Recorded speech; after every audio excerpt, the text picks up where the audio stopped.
Hi everybody, Matt and Tom back with you from a very soggy Rawtenstall.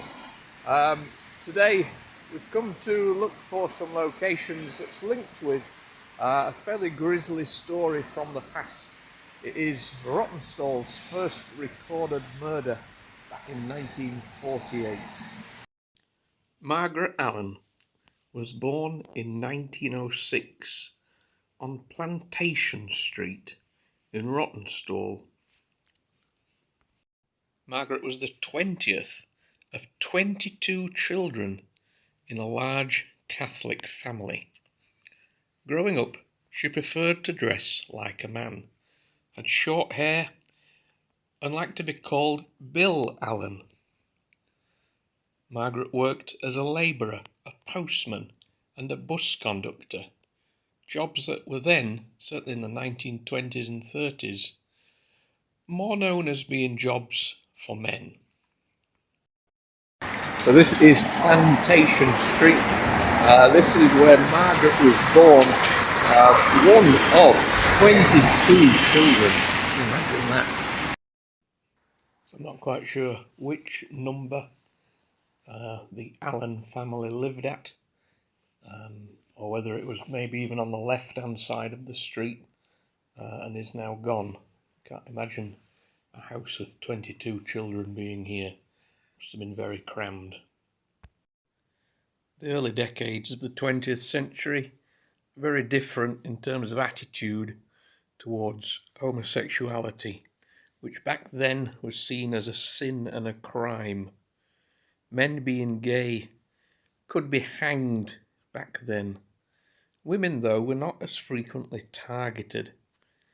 Margaret's identity in her community seemed to be more about causing confusion.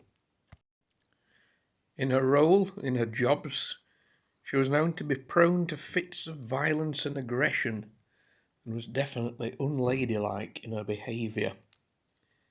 In 1935, Margaret went to St Mary's Hospital in Manchester.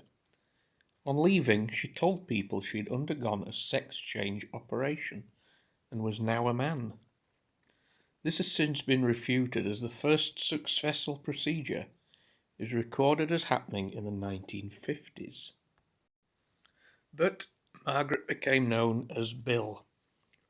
Her mother died in 1943, leaving her alone, and she'd become estranged from all 21 of her siblings, all due to this gender identity. Bill moved here, 137 Bacup Road, Rawtenstall, and showed signs of depression, as well as seemingly going through the menopause. Bill would drink heavily and had only one close friend, Annie Cook. Bill took Annie to Blackpool and asked to have sex with her. Annie refused and was deeply offended by this, and their friendship ended. Bill would soon become friends, though, with a lady called Nancy Chadwick, who, despite this picture of her, was in her late 60s when she met Bill. Nancy was known to carry large sums of money around with her and counting it in public. She was once robbed of what was then £25, which would now be £900, a couple of years prior, and was known to carry these sums of money with her. In 1948, Bill had apparently offered Nancy a cup of sugar. Rationing was still a part of living back in 1948, so this was quite a nice act for Bill to do, and their friendship began. 27th of August 1948, Nancy visited Bill, but Bill shut the door on Nancy, refusing to let her see inside his home. In the area she lived, Nancy was not a particularly well-liked person. She was described by people who knew her as a cantankerous miser, an old eccentric. However, nobody would have wished the fate that befell Nancy the day after she'd visited Bill, when she was found bludgeoned to death on Bacup Road. Okay, so we're now on Bacup Road. We're trying to find somewhere dry to film and less noisy. We're next to the road. Obviously, the landscape here has changed drastically in the time events happened, and I think the building that Margaret lived in is gone. However, what we have found, I think, is the location of where Nancy was found. We're going off some pictures and we think it's just here. 3:55 a.m. on the August 28th. Nancy was found on Bacup Road. She was discovered by bus driver Herbert Beaumont, who was just on his way to start his shift. It would appear that Nancy had been hit quite frequently, but there was a trail of blood leading from the scene to the door of Bill.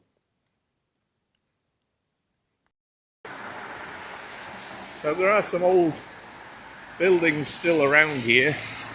There is now a big mill at the back. But going off the photos of where the body was found, I think this could be the grate in the photo. What do you think? With the park over to the side there, the cricket club. It could be further down yet, we'll have another look. So we did look further down, but certainly we think, well, it's a slightly different angle. This grate and the pavement with the cricket club, fence and houses and trees at the end is the same location.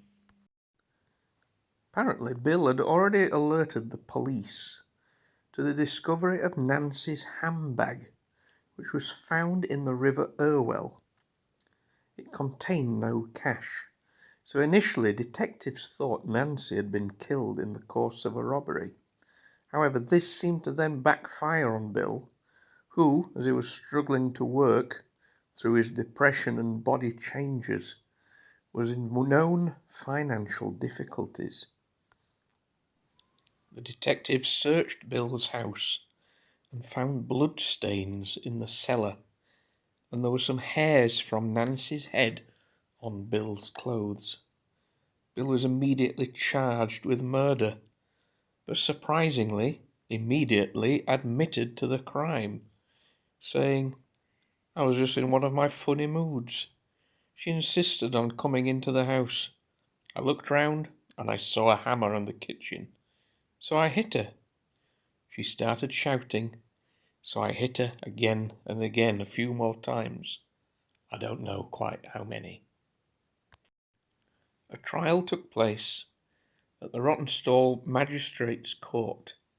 Bill dressed as usual in a suit and overcoat, but was referred to as Margaret throughout.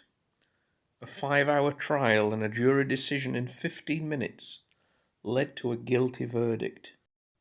Incarcerated at Strangeways Prison in Manchester, on January the 12th, 1949, Bill went to the gallows inside the prison and showed no remorse for the crimes they'd committed.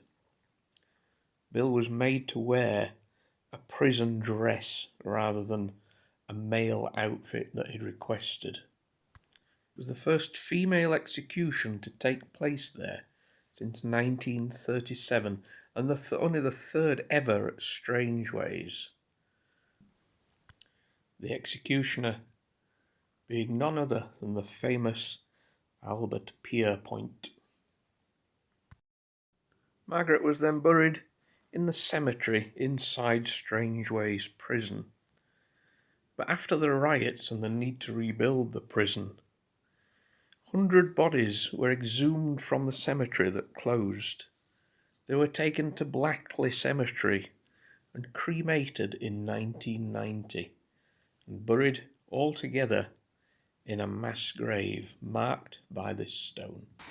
Okay, so now we're heading to the cemetery in Rawtenstall, and we're going to see if we can find the grave of Nancy Chadwick.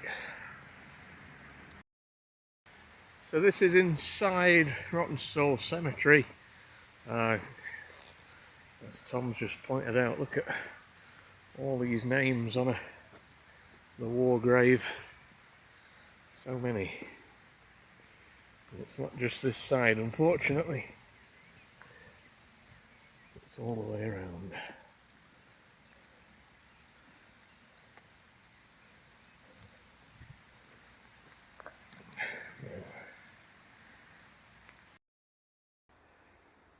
So what we knew was that she was in plot number 1259, and doesn't work for all cemeteries, but this particular one, especially where they're in straight lines.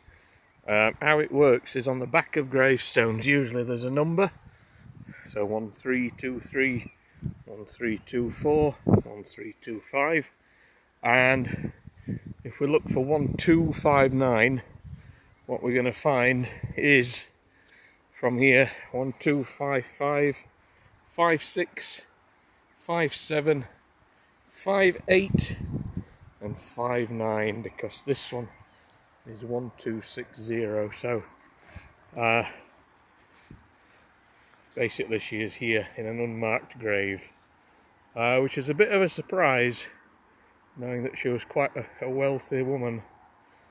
But there we go, that is where she would be. Whilst we're here, we'll just have a little look round and see what else there is in the cemetery. There's obviously a little chapel here. An intriguing sign on a chapel.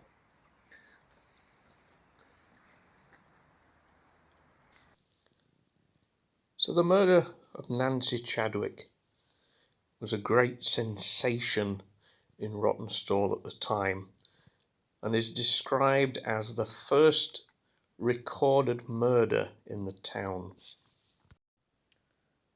Margaret, or Bill, is also often described as the first trans killer, though it's a very lurid title, not one that I've used at any other point in this video other than what she is often described as. And although I'm not excusing the murder in any way, shape or form, and that there certainly never ever seemed to be a motive behind it, other than the fact that Margaret, or Bill, must have suffered horrendously for the decades that they were alive. Intriguingly, Tom knows some friends who were born in 1948 in Rawtenstall, and surprisingly the name of Bill almost became a boogeyman figure for that area at the time. If you don't go to sleep, Bill will come and get you. But you can decide yourself if you think that is a justified comment. Let me know your thoughts, everybody, on this story. So from a very soggy Rawtenstall, it's been a bit of a different video, this one. And we'll catch you soon for the next video. All the best, take care, bye for now.